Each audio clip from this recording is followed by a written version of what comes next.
So I remember this one speech from Billie Jean King, and I don't know if you know who she is, but she's a professional tennis player who made a really big impact by winning what they call the Battle of the Sexes. She beat a man like a while ago, and that was a big deal. And so she gives this speech where she says that everything is feedback, right? That everything, no matter what, is just somebody else's opinion of you, and the only one that matters is your own. And the more I thought about it, the more I can agree to the greatest extent, right? And it's not that you have to revolutionize your life after realizing this.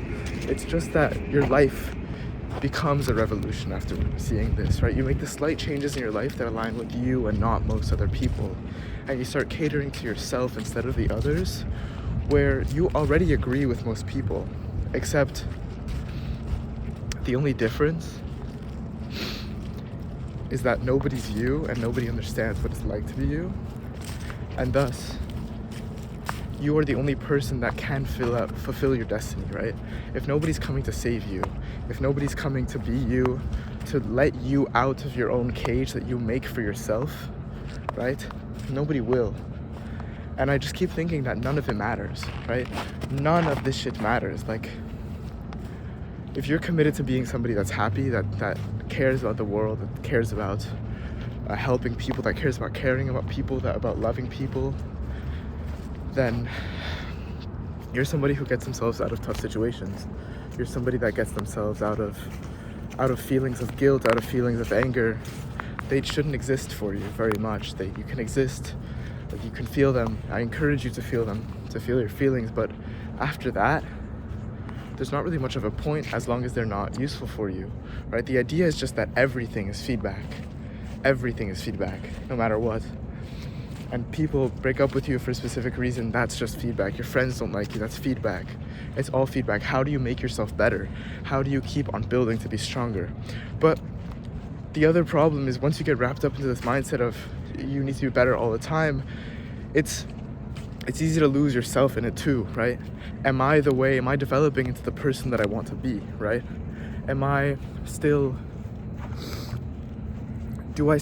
Do I know what principles I'm chasing for, right? That's the beginning. That's all of it. It's just introspection. Progress comes from introspection, comes from hardship, and hardship makes you suffer with yourself and nobody else. And that's really what brings you to progress. And I think that's really beautiful. Of course, everything is on a bell curve, and if you think too hard and if you think too long, of course you're gonna start suffering. Thinking too hard leads to depression in many cases, but that's okay, right? And I think everything in moderation is a really good principle, but just do the things that you love, right? Not too much, not too little.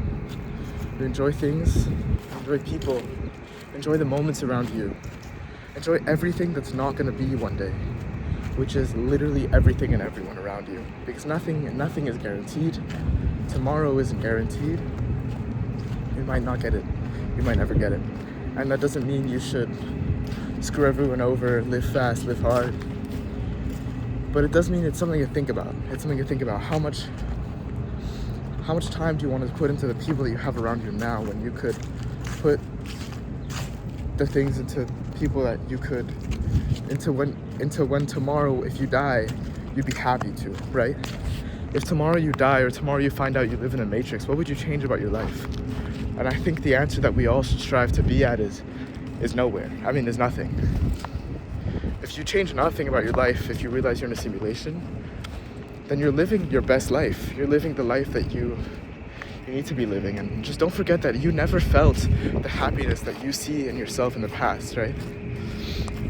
You're seeing it with rose-tinted glass now. You're seeing it now because the happiness that brought you back then doesn't exist anymore now. It's different happiness now in your life. And that's okay too, obviously. But it's important to remember the gratitude, the privilege that you can have around you. And that's the beautiful part about life. You get to love. You have the ability to love. You as a person can love other people, other things. You get to look at everything that's great about them. And when you love somebody, you also get to tell them about the parts of them. You get to question them about why they are the ways that you don't love as much, right? And if they tell you those are part of my principles, that's perfect, that's amazing, right? The problem was never about disagreeing. The problem was about not understanding. And when you understand where people come from and why people are certain ways, then eventually you realize that we are all humans. And I think that's something we've really lost in our society. It's just the empathy for ourselves as fellow humans. If we remember that we're all humans and we hold doors for each other and we say hi to each other and we smile at each other, call me young, call me naive, but I have enough adults in my life that have lived their whole lives this way that I believe it's possible to do so. And I really love the idea of living my whole life with the gratuity, the gratefulness of having made it this far, right? And I hopefully have a lot more to live. It's certainly looking that way with circumstances, with statistics. But at the end of the day, you never know. And that's also what's beautiful, right? Because if you know that you make it through at the end, you say fuck it now. And you go through whatever you want to go through, and that's okay, right? But this idea, this confidence that your own path is the only path for you, that your own path is the only one that is made for you, and that you need to chase what you're doing, I think is brilliant. And I think there's a couple songs that really encompasses for me. Pillow Talk by Emmanuel, in my opinion. It's like, it's peak that, right? It's a feeling I can't explain, and I hope I'm transmitting it well for you. But it's really just this idea that life is a series of tumbles. You just need to get used to them, right? And that tomorrow isn't guaranteed, and that's okay. But remember what you have now. You're always falling